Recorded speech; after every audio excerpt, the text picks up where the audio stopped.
What's going on, y'all? So this particular question, I've been dodging it. I've been dodging to answer this for some years now, but we're finally going to talk about it. Leasing, because I know a number of you guys that are at truckload carriers have asked me, what are my thoughts on leasing and do you recommend it? Because most of you guys know, those of y'all that have been following me from the beginning know that I did leasing at one point in my trucking career. Now I'm going to tell you guys, no matter whose orientation you go to, whether you go to Swift, Prime, Stevens, CR England, any of these mega carriers, they're gonna talk about leasing in your orientation. I can promise you, they're gonna drill it into your head.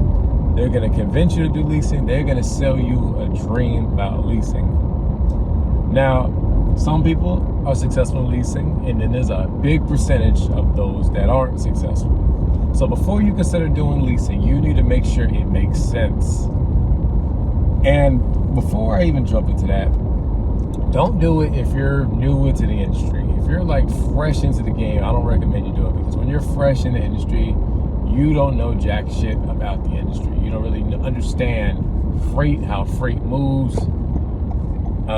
So again, do it once you have a little experience. And as far as how much experience, I would say maybe 6 months to a year. Go for it. But again, make sure it makes sense. You need to understand the business. You need to understand your truck. You need to understand how much does it cost to operate that truck. You know, you need to look at your load assignments and see, does it make sense? You know, you need to understand about how much fuel to put in, because when you don't own the truck, you know, you'll go to the pilot or whatever fuel stop you go to, you'll fill it all the way up. When you're leasing, it doesn't work like that. I mean, you're welcome to do that, but you know, the more fuel you putting in, that's coming out of your settlement, you know, so the more you're paying, you know, that's less that you have.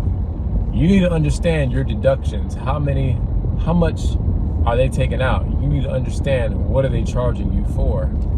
You need to be able to understand the fuel discounts. Where can you get the best discounts? You need to understand the fuel surcharge. Keep in mind too, when you're leasing, you're going to be 1099, so you need to maybe have a bookkeeper, you know, that keeps up with your taxes, because obviously when you're 1099, they don't take taxes out. You know, that's all on you to do. You need to understand too, when you're leasing, you don't have time to BS around. You know, and I know every driver likes home time, but you need to ask yourself, does it make sense? Because I'm going to tell you guys, whether you go home or not, your truck payment's going to be due. So if you're at home on your couch, you need to make sure you have money in the bank to cover that truck note, because don't think just because you go on home time, that truck payment stops. It doesn't. You know, whatever happens, you still got to pay that note.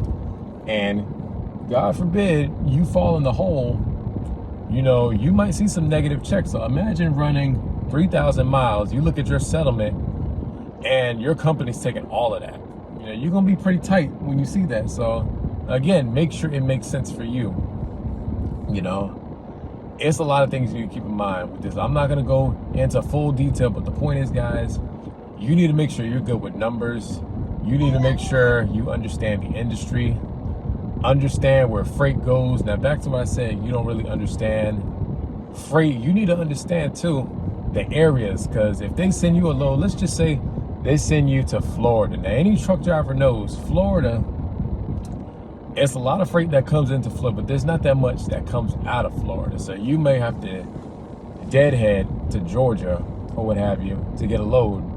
You know, so you need to make sure you stay in the hot areas. Stay in the areas that keep you moving. Now, going back to fuel, you know, I recommend you stay out of the Northeast. You know, try to stay in flat areas, because if you mess around up in the Northeast, those hills, if you go out west, those mountains, you know, you're consuming more fuel. You know, you're not going to get the best MPG. So I recommend you stay in the Southeast. Like for me, back when I did it, I tried not to go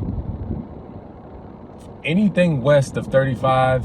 I try to stay east of 35 and nothing above maybe I-40. Now, every now and then, you know, if I had a good load, you know, I might go up in the Northeast, but it was very rare. And that's another thing too. You need to be able to don't be afraid to speak up, you know, decline that load. If it doesn't make sense, don't move those wheels. So the point is, guys, I'm not gonna drag this out. Do it if it makes sense for you, but me personally, I don't recommend you do it. You know, I recommend you go somewhere and lease maybe to somebody that won't deduct as much from you. Or my biggest thing I recommend too, just get your own truck, you know. If you can afford it, get your own truck, try to get your own authority and go that route. But as far as leasing with the mega carriers, guys, this is just my opinion. I don't recommend that you do it because it's designed for you to fail, because these companies know that when you get into that truck, they know that you're not going to fulfill your agreement. You know, they're already expecting you to quit. And as soon as you quit, they're going to have another driver in that truck. They're going to fail. And then the cycle just repeats itself, you know. And let's just say you do finish it. They're going to throw that wild behind balloon payment at you. Or this is another thing they do, right? When they know you're about to finish your lease, they're going to tell you, oh, we're about to sell that truck. And since you don't own it, you know, they can do that. So it's a lot of little games that these companies play. So just make sure you're on point with that. And again, do it if it makes sense for you. I will catch y'all in the next one.